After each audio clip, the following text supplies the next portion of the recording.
elective convention ìyẹn náà bẹ́ẹ̀ national executive committee meeting tí ó wáyé ní May 27 òun bẹ́ẹ̀ pàápàá jùlọ akitiyan láti pinwọ́ àwọn èèyàn láti mọ ìyàkó nínú PDP mọ́. Bàbá àgbà òní tán lórílẹ̀, ǹjẹ́ ẹgbẹ́ òṣèlú yìí ò ti yòrò tán báyìí? Bíbí à ń bá lọ báyìí, ǹjẹ́ tiẹ̀ lè ní olùdíje ní 2027? Agbára Olódùmarè níbi tí nǹkan dé dúró yìí. Ẹ ṣe ọdẹ kó òun. Ẹ ṣeun. Torí bó ṣe sọ ẹnu àgbà ńkọ́. Ìlòbí gbó sí. Kò sí bí nǹkan ṣe lè rí láyé tí kò ní sí àbòsí àbí kò ní sí nǹkan tí ẹ máa rò pé ó kàn ń lọ tààràrà, kò sí ní break ni àbí kò sí àwọn nǹkan tó lè di ẹlẹ́sẹ̀ tó lè di ẹsẹ̀ mú tó máa jẹ́ pé kó má lọ rè ní ìrírú ẹgbẹ́ náà tó lè wà. Mo rántí ijọ́ náà ká ṣe ìpàdé ní 2023 kí a tó dìbò yẹn. Yorùbá ní iṣó kékeré ló ń ṣe kíni. Ẹ má bàdí jẹ́. Wọ́n ṣe bí eré. Torí ẹgbẹ́ yìí àwọn bàbá tó dálẹ̀ wọ́n ti sọ fún wa bá ṣe máa ṣe ètò ẹgbẹ́ tó jẹ́ pé kò sí ẹni tó bá bí sílẹ̀ Nàìjíríà bó bá jẹ́ majority tribe ni o àbí minority tribe ni o ìjọkan àjọkan. Torí tẹ́lẹ̀tẹ́lẹ̀ wàá rí i pé àwọn tó jẹ́ pé wọ́n wá láti majority tribe wọ́n máa láwọn làwọn ní gbogbo ẹ̀. Tábà lọ dìbò ṣe kíní kan àwọn náà máa di prime minister náà máa pé ọ̀pọ̀ lóṣù fi yagi. Bó Olódùmarè dẹ̀ ṣe dá wa ń jọ́ tá à ń bọ̀ já béèrè pé ilẹ̀ majority ló fẹ́ lọ àbí mo fẹ́ di Yorùbá mo fẹ́ di Ìgbò mo fẹ́ di Haúsá mo fẹ́ di Fúlàní àbí mo fẹ́ dòyìnbó ṣé à ń bi Olódùmarè ó dá wa ni pé ká máa lọ sílé ayé yẹn.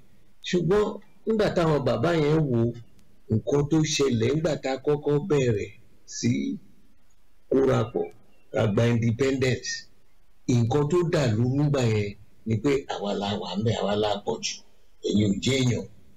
Ṣé tí ọba wà nù ẹgbẹ́ tẹ́ ń ṣèpàdé kẹ́ wá sọ pé ìwọ tó náà tó dẹjọ́ ọmọ ẹgbẹ́ ń bẹ̀ náà pé ìwọ ò lẹ́nu ọ̀rọ̀ ń bí? Kí ló ṣe máa rò lára ẹ̀ pé òun ò lẹ́nu ọ̀rọ̀ ń bo? Bó ṣe máa fọ́ ló máa wá bí eré bí àwàdà 1962 ní gbogbo ẹ ti dàrú. 1962 ní gbogbo ìlú ìdàrú lọ́jọ́ tí wọ́n bá wá declare state of emergency ní Western Region. Bàbá Awólọ́wọ̀ wá sọ fún olórí oko gbà yẹn prime minister Alhaji Tafawa Balewa ní parliament ní federal parliament ó ní Mr. Prime Minister pé olóòfẹ́ wá declare state of emergency ní ìwọ̀ oòrùn.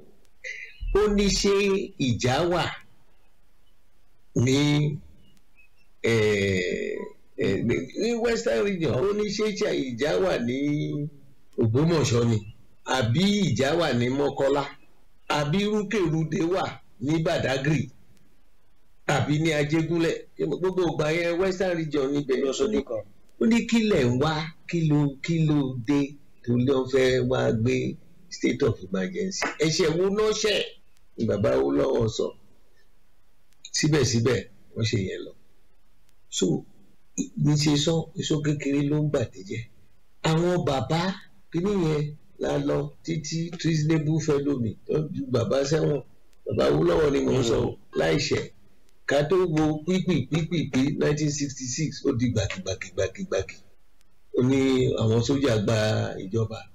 Ìgbà tó máa di July yẹn náà ní 1966 yẹn àwọn kan tún wá padà látòkè ọ̀yà lọ́hùn. Ó ní gbọ́ ṣe rí kinní yìí àwọn ẹgbẹ́ ibì kan ló lọ kò kárí ilé àwọn náà bá tún gbógi kú mọ́.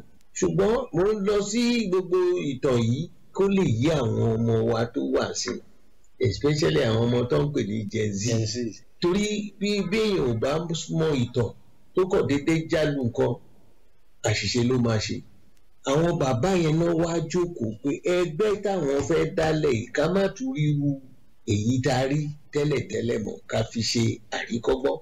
Ìbá emergency tó ń declare ní Western Region jọ́nà lọ́hùn ní assembly yẹn olólìdí wa títí tá a fi lọ jagun tìlú ìfi lọ sí civil war táwọn tó ń mọ́wọ́ tó ń mẹsẹ̀ tó ń kọ̀ kú for nothing jẹ́ kọ́ ọgbọ́n níbẹ̀. kò tí ẹsẹ̀ tó mọ gbogbo ìtàn yẹn mọ́ sí.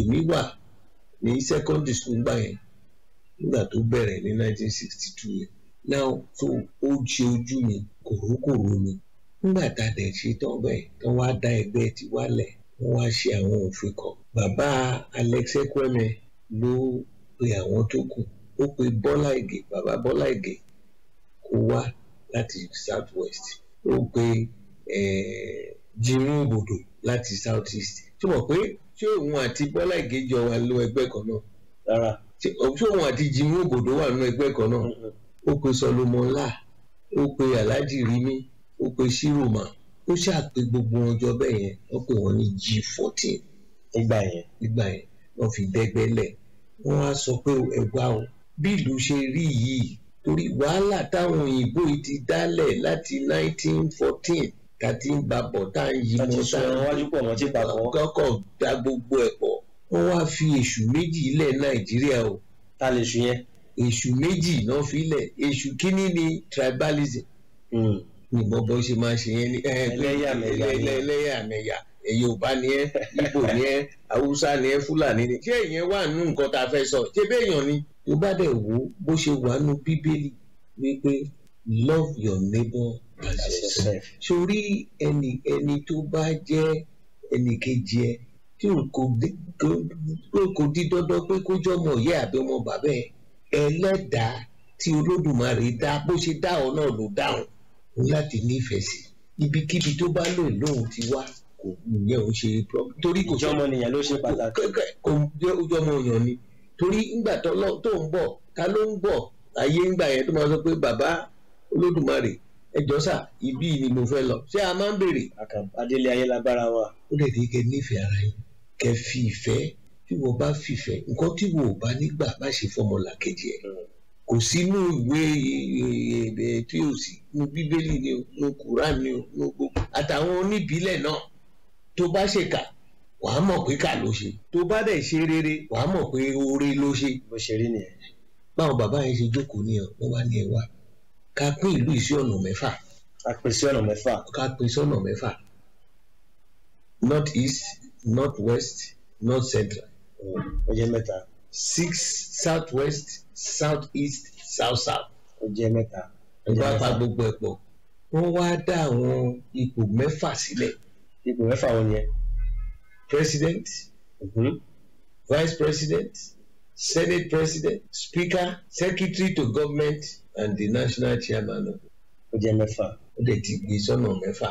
ìmọ̀ pé tẹ́lẹ̀ tán bá ṣe kíní ẹ bá ti dìbò nígbà yẹn lọ a ní NNPC wọlé action group wọlé NCNC wọlé àwọn minorities lókè ọya àti ìsàlẹ̀ ńkọ́ gbóná ń lọ a máa lọ lẹ̀ àwọn major political parties ẹ̀ ṣùgbọ́n nígbà tó da bẹ́ẹ̀ yẹn kò ó rí wípé kò sẹ́ni tó máa lọ́lé tí ò ní rí nǹkan rẹ̀ mú lọ àwọn top position tó wà nílùú nìyẹn o mẹ́fà yẹn ìkọ̀ọ̀kan nú ẹ̀ yóò ṣe bọ́ síbì kan. a bọ́ síbì kan torí nǹkan mẹ́fà ni ó pèlú sí mẹ́fà wọ́n dẹ̀ pín position sí mẹ́fà wọ́n wá sọ pé tí ẹ bá ti ṣe ọdún mẹ́jọ torí gbogbo ètò wà lókè ọ̀yà mẹ́tẹ̀ẹ̀ta àwa